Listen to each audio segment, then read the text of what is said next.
Hey everyone, it's Drew here back with IM3 at FFAS 2018. I am joined by Dr. Bunin. Thanks for joining us. Oh, thank you. So you had a presentation on neuromodulators. You want to talk about that a little bit? Sure. Today I gave a presentation on the pearls and pitfalls of using neuromodulators. There are 3 different neuromodulators that are commonly used now. There's Botox, Dysport, and Xeomin.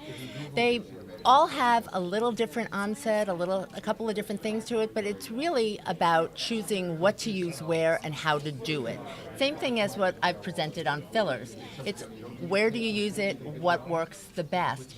So in this case, there are danger zones, and a lot of the things for me as an oculoplastic surgeon, one of the things that people are always coming to me about are things with their forehead, and they don't like these lines between the brows. Right, right. Squint for me, let's say crunch. Oh yeah, so you have those nice lines there.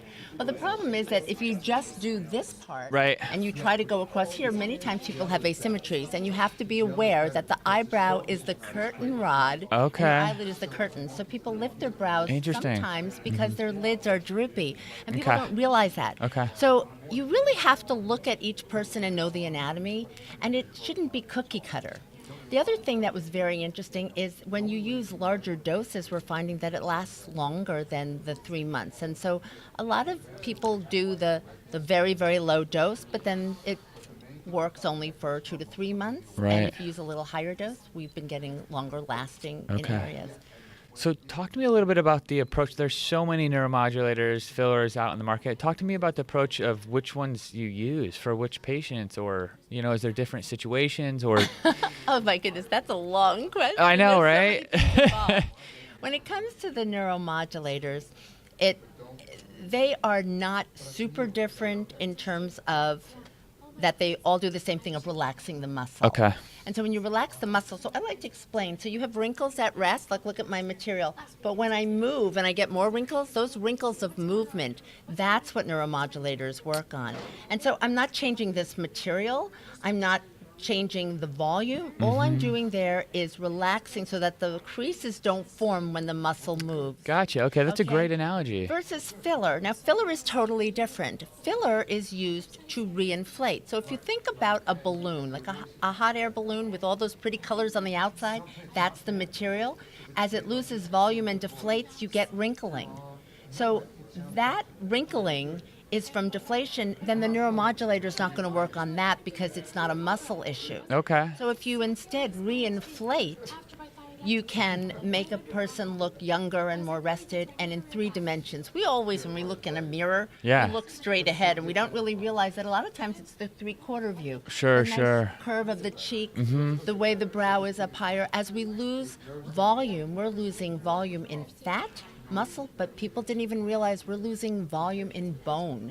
Oh, and wow. so the bone is shrinking underneath. Our orbit gets bigger, our cheekbone gets smaller, our jawline gets smaller. I think people are used to that when they have dental surgery. It seems like the mouth shrinks and they kind of get that Popeye look. Like dentists are in. That bone loss people kind of know about, but the rest that happens in the face is also bony deflation. Yeah, I had no idea. So what filler do you use where depends on where the volume loss is and whether you want a thicker or a thinner filler, one that's got more lifting capacity.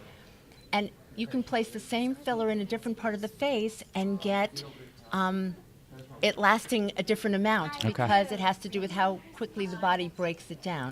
There are natural substances in these fillers. They're things that we wouldn't be allergic to. Hyaluronic acids are the clear gel ones, and we use them for almost anything. Right. We can, and if I want to reshape the face, I might use a stronger filler. If I want to give you more of a cheekbone, or if I want to smooth out the top of the nose, I would use a different filler than I would to fill in the bags underneath, you know, the hollows underneath the eyes. Right. So there's not a cookbook. And we are finding more and more, and that's what I love about being at this meeting, which is where all of us are highly trained and credentialed medical professionals. So we know the anatomy, we know where we're putting it, so we are better able to say, okay, so to replace this fat pad, I'm going to use this, and then I'm going to use a little neuromodulator to release these lines, and I'm going to put you on a little skincare or do a laser for this dyschromias that you have.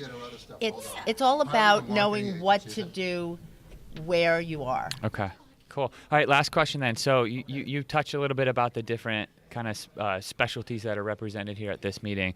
How important is it for you as a doctor to be working with, the facial plastics, the derms, and kind of seeing those different approaches together? I think it's a wonderful way for anyone to continue their education, because sometimes we see things from just our perspective. Sure. And there's a lot of crossover, but there's a lot of things that might be different in another specialty. So this kind of multi-specialty meeting is an amazing thing. I have been doing this and teaching at these kinds of meetings for many years because I am an ophthalmologist and an oculoplastic surgeon. Oh, interesting. And I did a sub-internship in derm. Okay. So I've always had more of an interest, and it crosses over. Yeah. We can learn so much from each other. Cool. And it's things like this that bring us together Yeah. and make us better at being good for our patients. Beautiful. Well, thanks for joining us. I really appreciate it. Oh, it's a pleasure. Have a good rest of your meeting. Thank you so much. You're welcome.